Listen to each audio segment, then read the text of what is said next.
नमस्कार दोस्तों, स्वागत है आपका हमारे इस चैनल द साहित्य नाव पर।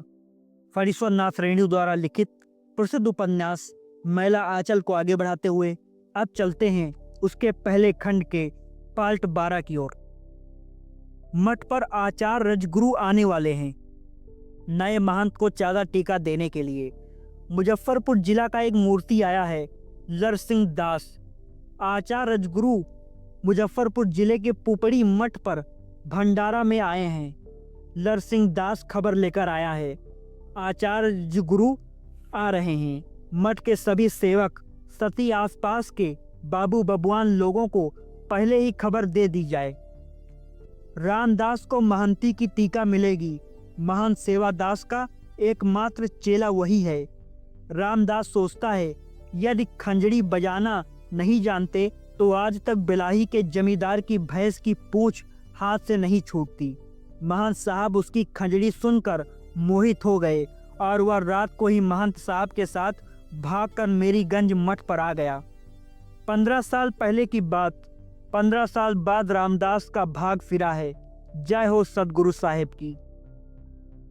नियमानुसार सभी पंचों की उपस्थिति में नया महंत एक इकरारनामा लिख देगा।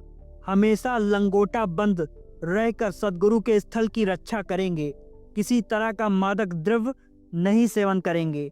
दासी रखेली नहीं रखेंगे आदि आदि।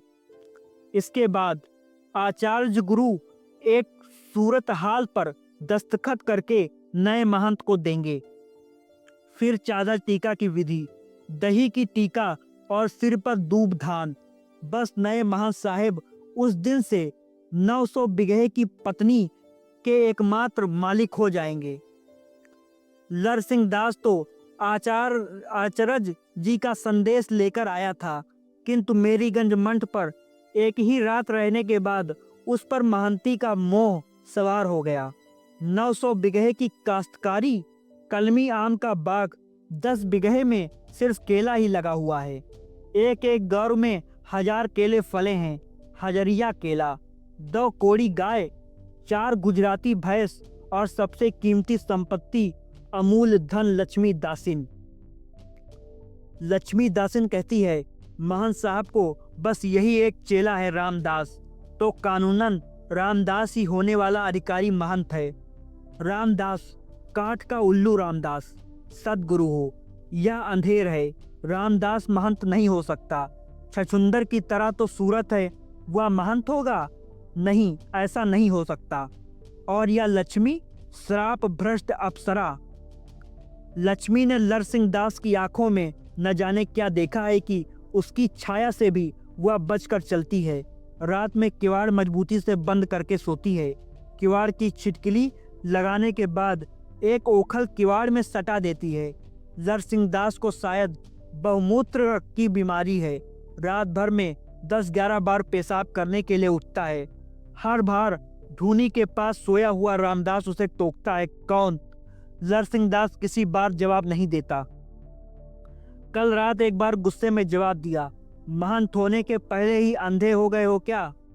देखते नहीं, जैसा गुरु वैसा चेला। रामदास कुनमुना कर रह गया था। सुबह को सत्संग के समय ही लक्ष्मी बरस पड़ी थी। क्यों आप वैसी भाखा बोले थे? महंत होने के पहले ही अंधे हो गए? जैसा गुरु निंदा सुनही जो काना, मैं गुरु निंदा नहीं सब सुन सकती, नहीं सह सकती। रामदास को आप क्या समझते हैं? वह इस मठ का अधिकारी महंत है। आपके जैसे एक कौड़ी बिल्टा साधुओं को वह रोज प्रसाद देगा। बात करना भी नहीं जानते। आने दीजिए आचार्य जी को। रामदास भी सुना देता, रात में हम छोड़ दिया, लेकिन आप बोलेंगे तो सीधा पश्चिम का रास्ता दिखा देंगे। हाँ, समझ रखो। भंडारी तो नंबरी शैतान है। कल से उसने बदमाशी शुरू की है। दाल की कटोरी में सिर्फ पानी रहता है। आलू की भुजिया दोबारा नहीं देता। घी मांगने पर कहता है दाल घी से बघारल है। केला बिक्री होने के लिए हाट भेज दिया जाता है। दूध में पानी मिलाकर देता है। बाल भोग में पहले दही चूड़ा देता है। कल से सिर्फ चूड़ा लाकर रख देता है। बिल्टा साधु, रंडी की यह हिम्मत, उसे बिल्टा साधु कहती है। अच्छा अच्छा, लक्ष्मी पहले से ही तो उसे नहीं जानती, कैसे जान सकती है? वह कभी पहले यहाँ आया नहीं। पुपड़ी मठ से भी तो कभी कोई मूर्ति यहाँ नहीं आया। सोनमतिया कहारिन भी तो नहीं आई है यहाँ। संभव है उस बार अपनी बेटी रधिया को खोजने के लिए यहाँ भी पहुंची हो। ठीक है, रधिया रधिया को पहली बार जब देखा था तो उसके मन की ऐसी ही हालत हुई थी। कनपट्टी के पास हमेशा गर्म रहता था, लेकिन रधिया अल्हड़ थी, एक ही चक्कर में जाल में आ गई थी। लक्ष्मी तो पुरानी है, खेली खिलाई है, 70 चूहे खाई हुई है। यदि वह रधिया को लेकर नौटंकी कंपनी में नहीं शामिल होता तो रधिया हाथ से नहीं निकलती। नौटंकी कंपनी के मालिक की ही बात रहती तो वह सह ले सकता था। हारमोनियम और नगाड़े वाले भी रधिया को कभी फुर्सत नहीं देते थे।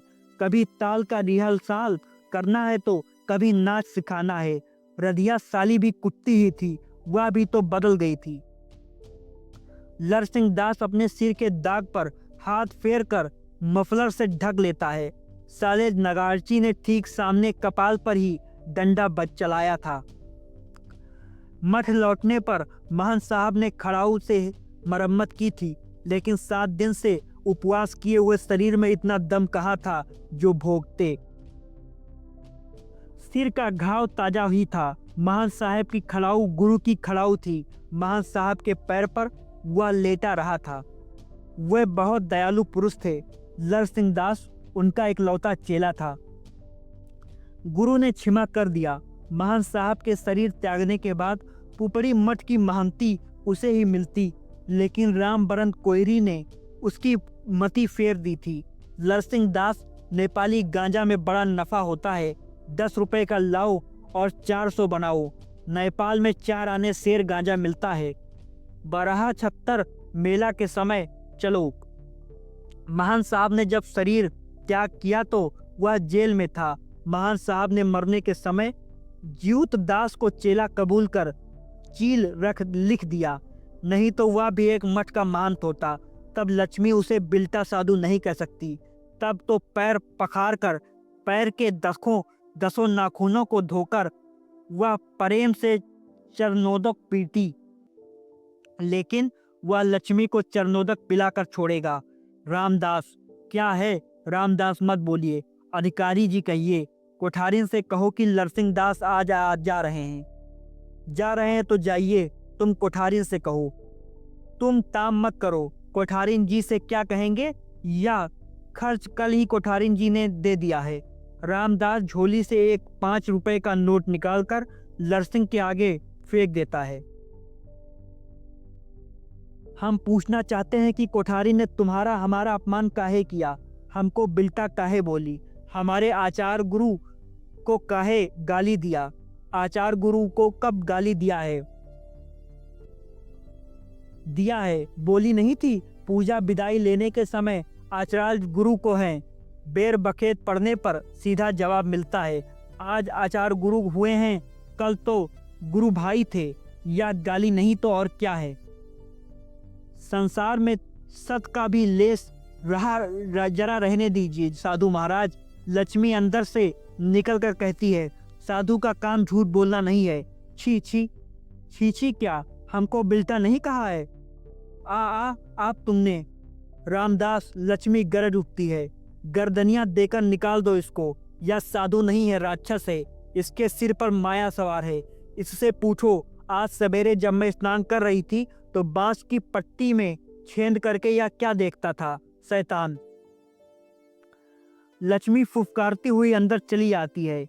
रामदास उठकर लरसिंह दास के गले में हाथ लगाकर धक्का देता है।